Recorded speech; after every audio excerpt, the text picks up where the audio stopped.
O que vale é a lei do silêncio. Viaturas da Polícia Militar circularam durante a noite pela Avenida Gabriela Varela, no bairro Floramar, para garantir a tranquilidade dos moradores que estavam apreensivos. Segundo a PM, há uma guerra de gangues na região, mas o comércio não está sendo afetado e tem funcionado normalmente. A escola deve retornar com as atividades na segunda-feira. A noite foi violenta em Belo Horizonte. Pelo menos 3 acidentes graves aconteceram nas ruas da cidade. Um dos acidentes aconteceu na Avenida Antônio Carlos, em frente ao Conjunto IAPI, no bairro São Cristóvão. Lucas Felipe Martins da Silva, de 28 anos, morreu no local. Ele pilotava a motocicleta que bateu na traseira deste caminhão. O veículo, que estava parado na pista, fazia a pintura de faixas de sinalização. No bairro Santa Amélia, na região da Pampulha, um carro ficou prensado entre a árvore e o coletivo. Para resgatar as 4 vítimas que estavam no veículo de passeio, os bombeiros tiveram que arrancar o teto e as portas. De acordo com testemunhas, o Fiesta avançou o cruzamento sem respeitar a parada obrigatória. Em uma blitz no bairro Santa Cruz, região Nordeste, 2 policiais ficaram feridos depois que um motorista perdeu o controle da direção e atingiu a viatura em que eles estavam. Segundo a PM, o homem dormiu ao volante e invadiu a pista contrária, bateu no carro dos militares e num ponto de ônibus. O motorista foi levado para o Hospital João 23 com ferimentos leves. E alguns moradores da capital passaram apertado na noite dessa sexta-feira. Um problema em 2 subestações da CEMIG deixou a Pampulha e outras regiões da cidade sem energia por aproximadamente 1 hora.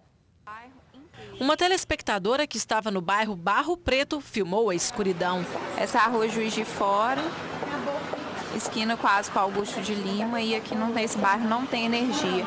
Há pouco eu vi um carro da CEMIG passando, mas ele não parou por aqui. Depois de quase 1 hora sem energia, a luz voltou. Com o blackout, pelo menos 3 bairros ficaram no escuro. O Hospital Vera Cruz chegou a funcionar apenas com os próprios geradores. Em vários prédios, pessoas ficaram presas dentro dos elevadores. O Corpo de Bombeiros registrou pelo menos 9 pedidos de socorro por causa disso, mas ninguém se feriu. De acordo com a CEMIG, o motivo do apagão foi um bloqueio em uma linha de transmissão que atende 2 subestações, a Adelaide, na região da Pampulha, e a Barro Preto, que atende a região central de Belo Horizonte. A CEMIG ainda não conseguiu identificar o que pode ter causado o bloqueio. Pais e mães de crianças desaparecidas se uniram hoje para pedir ajuda. Eles querem colher assinaturas para um projeto de lei que pode facilitar as buscas. 5 anos de lágrimas e uma busca incansável pela filha, a pequena Bruna de Melo, de 4 anos, que sumiu na porta de casa em Frutal, no Triângulo Mineiro. Todo dia eu choro, por quê? Porque todo dia somos uma criança. Aonde nós vai parar? Há 1 ano e 4 meses, Leandro luta para que a polícia continue as investigações do desaparecimento da filha Emily Kathleen Ferrari, de 8 anos. A menina foi vista pela última vez no dia 4 de maio, quando brincava na rua em Rio Pardo de Minas, no norte do estado. A gente tem que sair e fazer alguma coisa, quando a gente não tiver resposta dos nossos filhos. Pais e mães que dividem a mesma dor se juntaram na Praça 7, no coração de Belo Horizonte. Eles levaram cartazes e faixas com as fotos dos filhos. O objetivo do movimento foi sensibilizar as autoridades para a necessidade de se criar medidas mais eficazes na busca pelos desaparecidos.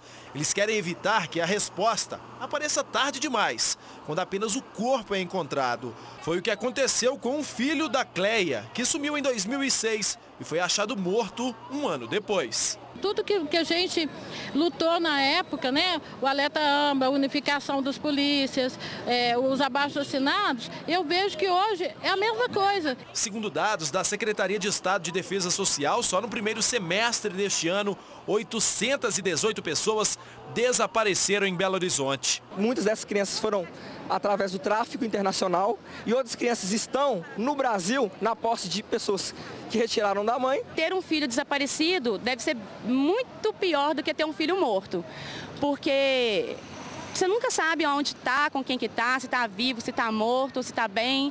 Além de distribuir material informativo, os envolvidos na causa fecharam parte da Avenida Afonso Pena no sentido bairro e colheram assinaturas para a criação da lei que facilita a divulgação de imagens dos desaparecidos pelos veículos de comunicação. Quanto mais gente, né, tiver para poder apoiar, mais chances a gente tem de tentar encontrar essas crianças. A gente vai para um rápido intervalo, mas volta já com a verdadeira história sobre Hilda Furacão. Não saia daí. E em Juiz de Fora, hoje o dia foi de parada gay. A alegria e o colorido tomaram conta da rua logo cedo. Comerciantes terminavam o expediente e já seguiam direto para a festa. Crianças, famílias e casais se reuniram para celebrar a diversidade. Estes aí prepararam uma fantasia que já dava logo o recado. Casal sem preconceito é o que a gente é, para dar um alerta aos pais, à família, né? Que não devemos ter preconceito, principalmente em casa. Sem preconceito. O tema Somos Todos Femininos foi escolhido pelo Movimento Gay de Minas, que organiza a parada do orgulho de lésbicas, gays, bissexuais e transgêneros de Juiz de Fora. Nós percebemos que nós precisávamos dar um destaque para a violência que essas pessoas vêm sofrendo. Daí optamos por estarmos todos juntos. Somos todos femininos, que é o tema, e que, consequentemente, trouxe para nós uma rainha lésbica da parada. A rainha representa o tema. A minha esperança é que a gente cresça de mente, né, e de opinião, porque acho que todo mundo tem liberdade de expressão, né? É a 12ª edição do evento e pela primeira vez o trio elétrico fica parado. O ponto escolhido foi um dos cruzamentos do calçadão da Rua Alfeld, um dos lugares mais movimentados da cidade. Esse ano foi montado de tal forma que a gente estabeleceu um perímetro para as pessoas que vierem para participar do evento. Mais uma vez, os policiais usaram a grua para observar a festa de cima. Cerca de 220 PMs participaram do policiamento na festa e no entorno.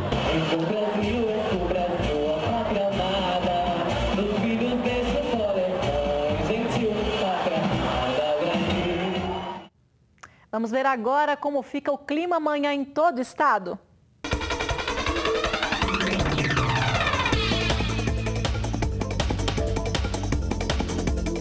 A massa de ar seco que atua em Minas mantém o tempo estável, com índices de umidade do ar baixos e predomínio de sol nas regiões Central, Norte, Sul, Triângulo e Zona da Mata. No leste, o dia é de céu parcialmente nublado. Na capital, mínima de 15, máxima de 27 graus. Em Almenara, a temperatura oscila entre 15 e 26. Vai de 13 a 21 graus em Mariana. De 9 a 23 em Pouso Alegre. E em Varginha, mínima de 7 e máxima de 22 graus. A meninada de 8 a 12 anos de escolas públicas e privadas de BH se reuniu hoje para brincar. 600 crianças e adolescentes passaram o dia jogando vôlei, futebol, basquete, se divertindo e sonhando com, quem sabe, virar um atleta para valer. A garotada suou a camisa. Foram 6 horas de atividades, partidas de vôlei, basquete e handebol. O Festival de Esportes reuniu crianças entre 8 e 12 anos de escolas públicas e privadas de Belo Horizonte e região metropolitana. Esporte para você, o que representa na sua vida? Muita coisa. O quê? Acho que representa diversão, ter uma vida saudável. Quem chamou a atenção foi o Pelé do vôlei, que defendeu a seleção brasileira por 9 anos e fez história no esporte. Um evento como esse é muito importante para o município, aonde usa o esporte como inclusão social. Você vê que tem escolas públicas, particulares, essa integração é muito importante para o esporte. Juan tem 13 anos e 1,84 m de altura. Ele sonha em ser jogador profissional de vôlei. Treina para isso, sem deixar a escola de lado. Depois que eu comecei a jogar vôlei, eu melhorei na escola. As notas subiram? Subiram. O esporte, ele estimula, né? Estimula, eles expõem ordem, regras, né? Aí tem que cumprir. E Minas Gerais é famosa pela beleza das mineiras. Em um concurso para eleger a Miss Terra do Estado, escolheu aquela que vai representar a região na competição nacional. O evento foi em Divinópolis. 21 candidatas de 17 cidades mineiras desfilaram com o objetivo de mostrar toda a beleza, simpatia e desenvoltura. Ao som de Primavera de Vivaldi, as misses desfilaram em traje de banho. As candidatas voltaram à passarela e os jurados ficaram de olho em cada detalhe. Depois foi a vez do traje de gala. A apresentadora Débora Lira, Miss Brasil 2010, revelou as 8 semifinalistas do concurso. Priscila Martins, Miss Terra Minas Gerais 2013 e que ganhou o concurso nacional, desfilou para se despedir e passar a coroa para a sucessora. Estou muito feliz pelo resultado. As meninas estavam lindas. Em terceiro lugar ficou a Miss São Lourenço, Estela de Abreu, que recebeu a faixa de Miss Água. Ana Cecília Moura, de 22 anos, representou o Carmo da Mata e foi eleita a Miss Ar. A preparação é intensa, tanto do projeto que eu vou apresentar no Miss Terra Brasil, que será realizado em Curitiba, agora em outubro, e também preparação física, né, emocional, tem toda aquela preparação. Já em primeiro lugar, e que foi consagrada como Miss Terra Minas Gerais, foi Bruna Gomides, de Divinópolis. Uma emoção muito grande, uma felicidade enorme. Estava muito nervosa, muito ansiosa, mas acabou que deu certo e estou muito, muito feliz. Parabéns para as meninas e boa sorte. E por falar em mulher bonita, quem nunca ouviu a história de Hilda Furacão? A garota da alta sociedade que largou tudo para trabalhar na zona boêmia de Belo Horizonte na década de 1950 e virou tema de livro, teatro, minissérie e quase uma lenda. Um jornalista foi atrás da mulher que hoje é uma senhora de 83 anos e a encontrou morando em Buenos Aires, na Argentina. A repórter Fernanda Pena conta tudo pra gente.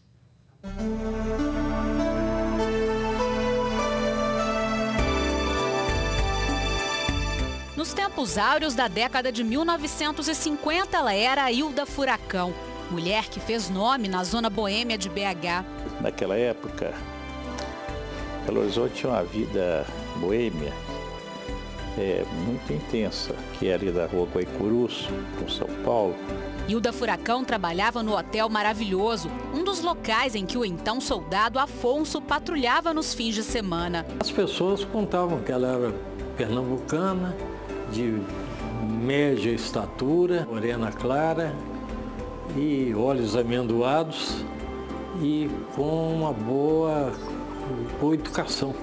Talvez por esses traços, né, e pela distinção, ela era mais procurada. Em 1957 se tornou Hilda Maria Valentim, ao se casar com o jogador de futebol Paulo Valentim, ídolo do Atlético Mineiro e do Boca Juniors, casal que estampava as fotos nos jornais do estado. Hilda era uma verdadeira lady, muito educada, muito fina. Até que o vício dele por bebida e jogatina destruiu o trabalho, a fama e o luxo. Tragédia relembrada por quem conviveu com um jogador no passado. Em 1972, o Atlético foi fazer um torneio quadrangular internacional no México e o Paulinho Valentim foi fazer uma visita ao Atlético. Só que ele já estava maltrapilho, estava sujo, estava pobre. Depois da morte do marido em 1984, Hilda continuou na capital da Argentina, mas passou a viver de favores. História conhecida por este jornalista e escritor que frequentava a zona boêmia de BH. Ela foi bancada durante muito tempo pelo Boca Juniors. E o Paulinho Valentim, como é conhecido na Argentina, é um dos ídolos até hoje da torcida do Boca Juniors. A mulher que virou protagonista do livro do mineiro Roberto Drummond, peça de teatro e minissérie de TV, tem hoje 83 anos e mora num asilo da Prefeitura de Buenos Aires. Depois de muito tempo sumida do noticiário, Hilda foi reconhecida em julho desse ano pela assistente social do asilo para onde ela foi, depois de levar 2 tombos na casa onde estava vivendo, com a ex-companheira do filho que morreu no ano passado. Marisa, que é brasileira, havia lido essa reportagem do Ivan Drummond, do jornal Estado de Minas, de 2003. Nela, o jornalista contava um pouco da história de Hilda e Paulinho Valentim. Quando percebeu que a idosa abrigada era Hilda Furacão, a assistente social resolveu procurar por Ivan. Eu estava nervoso, muito, porque afinal de contas eu ia encontrar a Hilda Furacão. Eu me surpreendi porque encontrei uma velhinha, numa cadeira de rodas. Na conversa, a idosa se lembrou de Belo Horizonte, mas cenas diferentes da personagem do livro, que frequentava a Zona Sul. Ela lembra de Belo Horizonte, do Cine Brasil, do Brasil Palace Hotel, da Praça 7 e da Igreja de São José, que ela disse que ia assistir missa lá. Ela nunca foi ao Minas, como diz o romance. Aí o Roberto traz isso para essa história. Quer dizer, ele criou. Ela não ia. Não tinha relação nenhuma com a sociedade de Belo Horizonte, nada. Era uma moça que veio do interior do Nordeste. Sobre o verdadeiro passado, ela desconversa. Ela conta que ela trabalhava em casa de família. E quem arrumava os empregos para ela era a família do Paulinho Valentim. A médica lá disse que ela criou essa verdade para ela. E não faz ideia de como é conhecida por aqui por causa do romance de Roberto Drummond, que levou o nome dela. Eu conversava com ela, chegou um senhor e parou do lado dela e falou: tim, tim, tim, gol de Valentim. É o que a torcida do Boca gritava para ele. Ela abraça o cara beija a mão dela. Parece que é Deus do céu, Valentim da terra.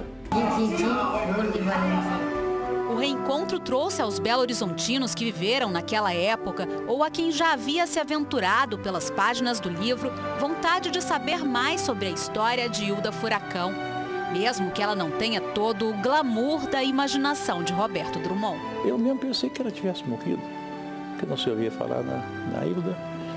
E foi uma lembrança até agradável, porque me trouxe a lembrança daqueles tempos de jovem. Achando a Hilda ainda viva e depois o fim não muito bom do seu marido, né, o Paulinho Valentim, eu acredito que vai dar uma outra belíssima novela.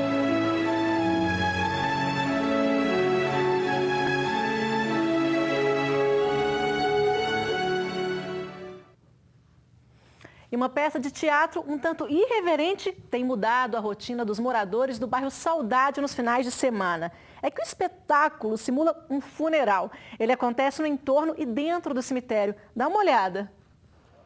Choro. Rostos cobertos, tristeza e música fúnebre. Tudo acompanhado por olhares curiosos, de espanto e de reações das mais variadas. Eu acho engraçado, aí os bichinhos saem carregando. Medo, achando que eles eram macumbeiro. Eu tô achando que isso é falta de serviço. Isso é falta de trabalho, viu? Não, nós não estamos em um cortejo de verdade, mas esse cenário aqui não tem nada de fictício. É o cemitério da Saudade, em Belo Horizonte. Naquele caixão segue Zenóbio, um boêmio, personagem principal da peça. Entre túmulos e lápides, os artistas deram vida à encenação do enterro de Zenóbio de Andrade Boaventura. Dizem por aí que ele era um morador do bairro Saudade, na região leste da capital. Ninguém sabe ao certo o motivo da morte, mas a imaginação vai longe. Infarto ou alguma coisa dessas coisas aí. Estava na casa dele, foi lá e caiu. O corpo do personagem desaparece durante o funeral e os parentes se desesperam. A gente habitou esse bairro aqui, Saudade, durante alguns meses e o espetáculo foi criado junto com o bairro, com os espaços e em diálogo com os moradores e tal. E é uma ideia da gente tematizar e problematizar essa coisa desse tema da morte, seus ritos e afetos, né? Como é que é isso hoje, na contemporaneidade, né? Quem ficou curioso pode aí tentar se informar e ir lá assistir a essa peça de teatro. O Jornal da Alterosa fica por aqui. Muito obrigada pela sua audiência e até breve. Um bom domingo para você.